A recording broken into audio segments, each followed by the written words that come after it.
Your Excellencies, ladies and gentlemen, dear friends, back in 1996, 1997, during the several months-long student protests that made a first crack in Milosevic's bloody reign, we were carrying a banner with the slogan, "Belgrade is the world, Beograd je svet." It meant to represent our defiance against wars we opposed and didn't want, against the dictatorship and desolation of our country, Serbia. Today, in different but difficult circumstances, in the face of a regime that does not accept nor allow criticism and the culture of dialogue, we held our first Belgrade Security Conference. And Belgrade was yet again the world. It is almost impossible to summarize the 2 full days of exchanges in one speech, so I will do so concentrating on the most important issue of the day. The war in Ukraine is not, as Putin's regime would like to portray it, a war of Russia against NATO. It is an imperialistic war of a dictatorial Russia against a democratic Ukraine. The peace in Ukraine will happen only when the authoritarian system in Russia will cease to exist. And as long as Putin is in power, he will be obsessed with Ukraine, and Ukraine will not be safe. So thank you for coming to the Belgrade Security Conference from all the corners of the world, really, and making it more successful with your presence. I would like to especially thank our friends from Ukraine who, regardless of the war, came to our event. Thank you for your courage and defiance.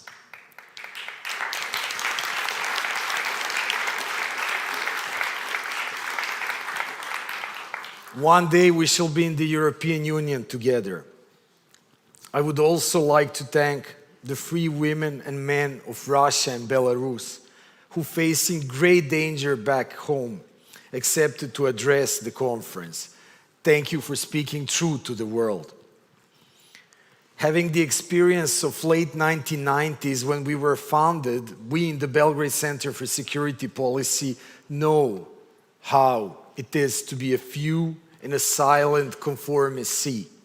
It is neither comfortable nor easy. So, dear friends, thank you for being so brave. Thank you, Marko Drajic, maestro and the master of every second of our conference. As I told you, it turned out exactly contrary to your nightmare the other day. The conference was great, thanks to you.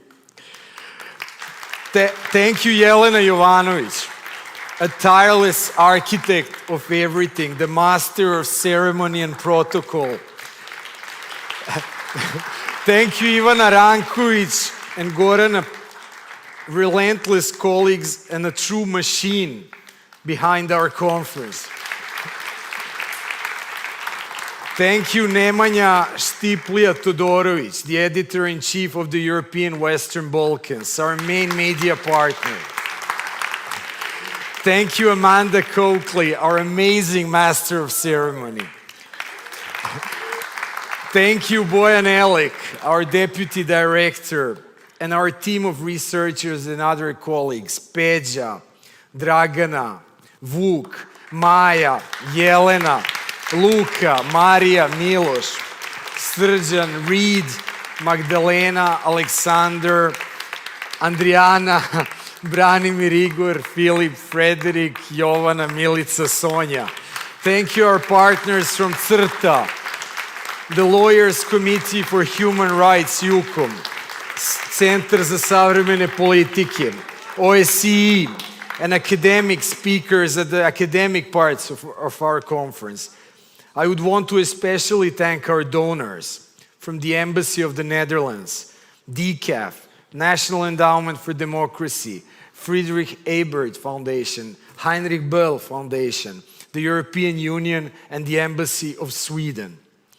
I would never forget thanking the people from Atomic Production, Srdjan, our designer, great people from Hotel Hyatt.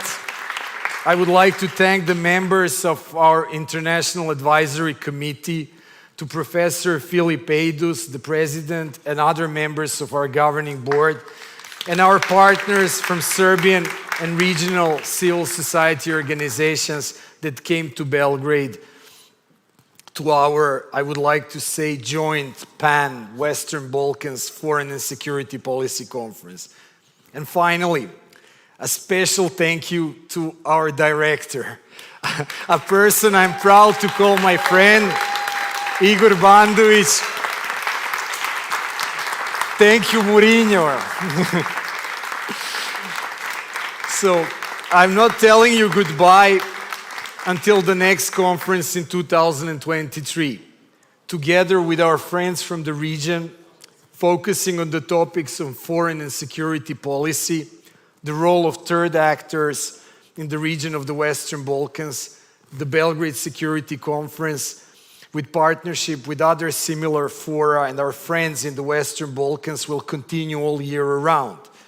We will be exchanging panels at our respective conferences. We thank our Romanian friends from the Balkans and Black Sea Forum for successful cooperation.